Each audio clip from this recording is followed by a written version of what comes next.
ओम नमः शिवाय। हर हर महादेव। आपका इस वीडियो में स्वागत है दोस्तों। यह उपाय शिव पुराण से है और आज की इस वीडियो में हम शिव पुराण का उपाय करेंगे।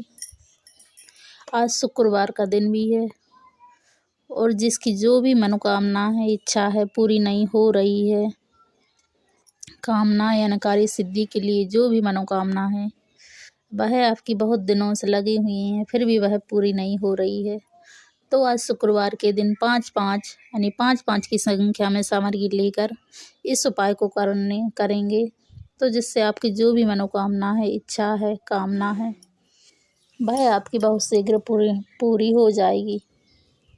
इस तरह से हमें 5-5 की संख्या में सामग्री लेकर इस उपाय को केवल शुक्रवार के दिन करेंगे।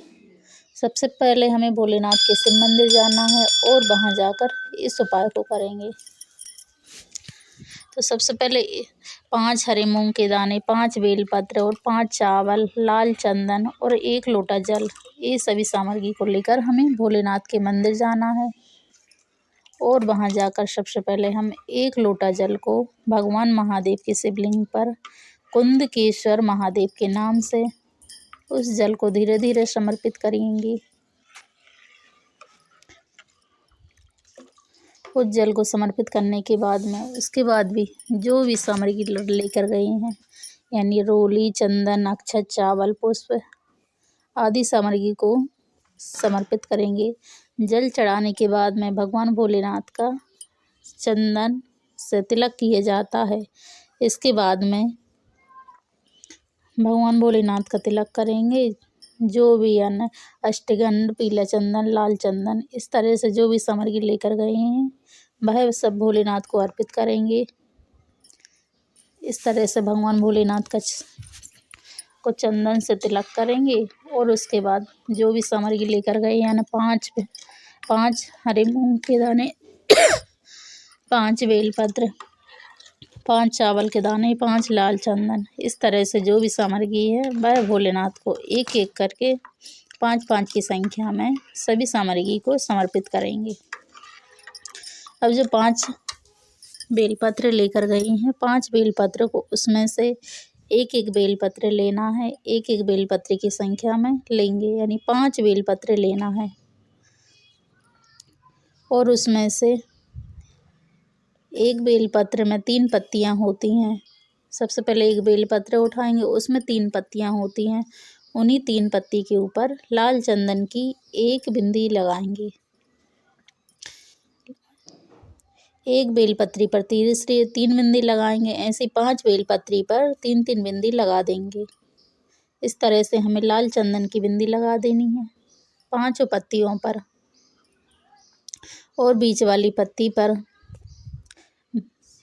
5 पत्तियों पर बिंदी लगाने के बाद में जो भी बेलपत्री की 1 पत्ती होती है, उसमें जो बीच की पत्ती होती है, उसी बीच की पत्ती पर 1 चावल का दाना, 5 चावल के दाने लेना है। तो 5 बेलपत्री के ऊपर बीच की पत्ती में 1-1 चावल का दाना करके रखेंगे।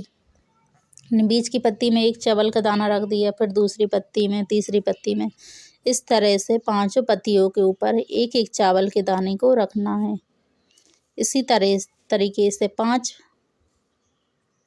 पत्तियों पर 5 चावल के दाने को समर्पित कर देना है और उसके बाद 5 हरे मूंग के दाने लेकर गई हैं। 5 हरे मूंग के दाने को भी इसी तरह से रखना है। जिस तरह से चावल के दाने को 1-1 पत्ती के ऊपर समर्पित किया था, उसी तरह से 5 मूंग के दाने को बीच वाली पत्ती के ऊपर 1-1 बेलपत्री के ऊपर समर्पित करेंगे। इस तरह से 5 बेलपत्री को तैयार करना है, यानी 1 चावल के दाने, 1 चावल के दाने, हरी मूंग और लाल चंदन से 5 बेलपत्री को तैयार कर लिया है और उसके बाद में हम समर्पित करेंगे। तो सबसे पहली बेलपत्र को उठाएंगे और उसको उठाकर भगवान गणेश जी के स्थान पर समर्पित कर देंगे, यानी शिवलिंग के पास में जहाँ भी गणेश जी का स्थान रहता है, उसी जगह पर पहली बेलपत्री को उठाकर जो बेलपत्री तैयार की थी उसे उठाकर गणेश जी के स्थान पर समर्पित कर देना है और डंडी का मुख जलाधारी की तरफ रहेगा। इस तरह से पहली बेलपत्री को गणेश जी के स्थान पर समर्पित कर देंगे। और उसके बाद में दूसरी बेलपत्र तैयार की हुई है, उसे उठाकर दूसरी बेलपत्री को उठाकर कार्तिकेय के स्थान पर समर्पित कर देंगे। यानी जहाँ पर भी कार्तिकेय का स्थान रहता है उस जगह पर दूसरी बेलपत्री को समर्पित कर देंगे और डंडी का मुख जलाधारी की तरफ रहेगा। इसी तरह से तीसरी बेलपत्र तैयार की हुई है, उस तीसरी बेलपत्र को उठाएंगे और माता शोक सुंदरी के स्थान पर समर्पित कर देंगे। सभी की डंडियों का मुख एक समान दिशा में रहेगा। इस तरह से 3 बेलपत्री को तैयार की हुई समर्पित कर देंगे। उसके बाद में चौथी बेलपत्र तैयार की हुई है, चौथी बेलपत्र को उठाएंगे। चौथी बेलपत्र को माता रानी के हस्त कमल पर समर्पित करना है। इसको समर्पित करने का तरीका अलग है। सबसे पहले बेलपत्र तैयार की हुई थी उसे उठाएंगे और डंडी का मुख अपनी ओर रहेगा। इस तरह से माता रानी के हस्त कमल पर चौथी बेलपत्र को समर्पित कर देना है। 4 बेलपत्र समर्पित हो गई हैं। उसके बाद 5वीं बेलपत्र तैयार की हुई है, यानी चावल और मूंग के दाने लाल चंदन से तैयार की हुई है। तो 5वीं बेलपत्र को उठाएंगे और शिवलिंग के ऊपर समर्पित कर देंगे। जब शिवलिंग के ऊपर 5वीं बेलपत्री को समर्पित करेंगे तो उसकी भी बेलपत्री की डंडी का मुख यानी जलाधारी की तरफ रहेगी, डंडी जलाधारी की तरफ रहेगी। इस तरह से 5 बेलपत्री को समर्पित कर देना है। 5 बेलपत्र समर्पित होने के बाद में जो फूल, बेलपत्र, दूबा आदि सभी समस्त सामग्री लेकर गए हैं, उन सामग्री को एक एक करके भगवान भोलेनाथ के शिवलिंग पर समर्पित कर देंगे। जो फूल लेकर गए हैं, जो भी अभी सभी सामग्री लेकर गए हैं, उन सभी सामग्री को समर्पित करेंगे। फूल, धतूरा, कौआ, इस तरह से सभी सामग्री भोलेनाथ का श्रृंगार करेंगे।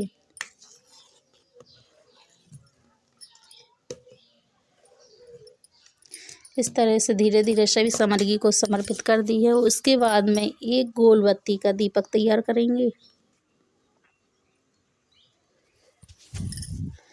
भगवान भोलेनाथ का श्रृंगार करेंगे, फूलों से भगवान भोलेनाथ का श्रृंगार करेंगे और धीरे धीरे करके सभी समस्त सामग्री को समर्पित कर देंगे। जिससे आपकी कितनी भी पुरानी इच्छा है वह पूरी नहीं हो रही है तो अपनी मनोकामना कहते हुए एक घी का दीपक प्रज्वलित करेंगे, गोल बत्ती का दीपक। एक घी के दीपक को प्रज्वलित करना है।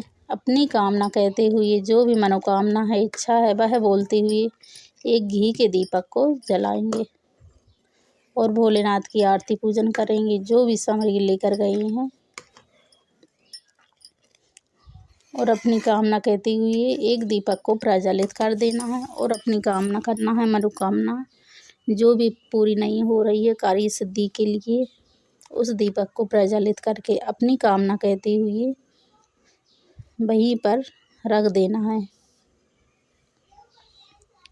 और उसके बाद में जो आखिरी वाली बेलपत्री 5वीं बेलपत्र तैयार की थी उसके ऊपर अपना हाथ रखना है, अपनी कामना करनी है और अपनी कामना करते हुए आ जाना है। इस तरह से आपकी जो भी मनोकामना है पूरी नहीं हो रही है वह पूरी